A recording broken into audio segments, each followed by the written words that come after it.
just killing me. The students at the nursing school always told stories about the top floor of the old hospital. The whole hospital had been remodeled and was really nice, all except for the top floor. The nursing students said that the reason they didn't remodel it was because it was spooked. One such haunt that they told stories of was the ghost of an old factory worker who had lost both of his arms and machinery and finally bled to death when they got him to the hospital. Alex was the only one of the nursing students who did not believe in these stories. She often picked on the students who did, telling them she had seen one and watching them get really scared until the end when she would yell, "Boo," just to watch them jump. Finally, some of the other students had enough. "You think you're so brave," they told Alex. "Why don't you go up there tonight during your shift?" "Sure," Alex said. "Maybe if I go prove there's nothing up there, it will finally put an end to your silly stories." That night, Alex found someone to cover her shift, and she went up the hospital elevator to the top floor of the building. She walked out of the elevator into the pitch blackness of the top floor. Alex had brought a flashlight with her since she knew that the top floor didn't have power anymore. Alex looked around at all the cobwebs and old hospital beds that were still up there. Stains covered the old, cracked tile floor from surgeries that had happened long ago. Even though Alex didn't believe in ghosts, she couldn't help but feel a little scared. Just then, Alex heard something hit the floor behind her. She jumped and spun around, shining her flashlight. She slowly walked over into a dark corner of the room and knelt down to see that it was an old metal bedpan that had fallen. She was just about to stand back up when suddenly she heard heavy breathing coming from above her. Alex stood up only to find herself face to face with a pale, bleeding corpse with no arms. Alex screamed and ran. She ran as fast as she could through the old halls of the top floor, but the ghost stayed right behind her. She turned a corner and screamed again, realizing that she had run straight into a dead end. It wasn't long before the ghost with no arms found her.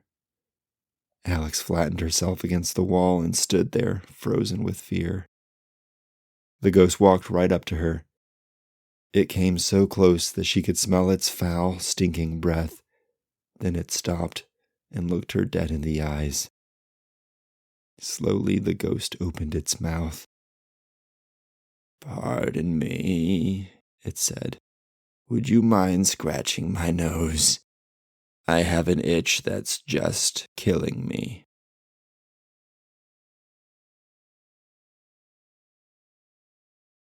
Into the darkness.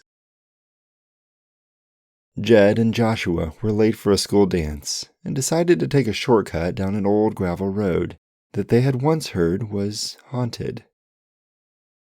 It seemed much darker than normal that night, and both boys were feeling pretty scared.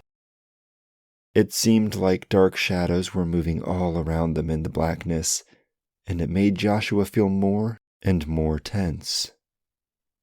The only sounds were crickets chirping and the creaking of the trees. "Let's hurry and get to the dance," Joshua said.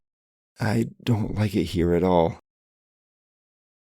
Suddenly, Jed stopped walking. "What is it?" Joshua said, stopping with him. Jed said nothing, but his eyes bulged with terror, and he began to tremble as he stared straight ahead into the darkness. "What do you see?" Joshua said, grabbing the hem of Jed's shirt. Joshua looked in the direction of Jed's gaze, but it was too dark to see anything. Jed took a step back, but kept staring into the darkness at something only he seemed to see. "Come on, man," Joshua said, shaking with fear. "What do you see?" Jed raised his arm slowly and pointed his finger at whatever he was looking at. Joshua looked where he was pointing, but again saw nothing. Jed, what is it? Jed turned, still pointing into the darkness, and looked Joshua right in the eyes. He swallowed hard and then said, "Pull my finger."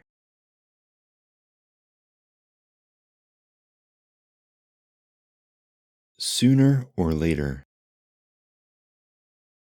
There once was a man who wanted to go out into the world, and wouldn't you know, he learned quite quick you wouldn't expect. You don't always get what you want before death. He was out in a storm fishing one day when a bolt of lightning put him away. A woman out in the far side of town had heard the news and began running around. She told every person in his family every bit of what happened, just that exactly. And when she had carelessly run around town, didn't stop at the road and then was run down. The man that had done it, an elderly fellow, began to feel faint and suddenly mellow.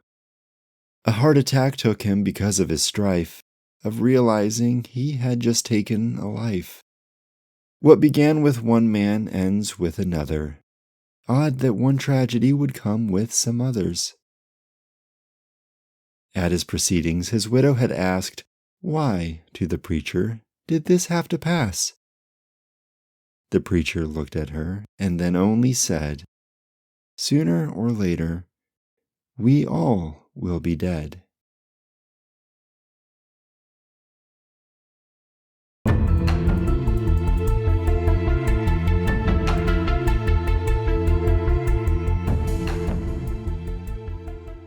If you enjoyed listening to those but wanted to experience reading the stories for yourself, you should check out the link in the description because we have an Etsy page and David's book is on there. Now, in addition to all of his short stories and poems, this book also features some incredible artwork, so check it out.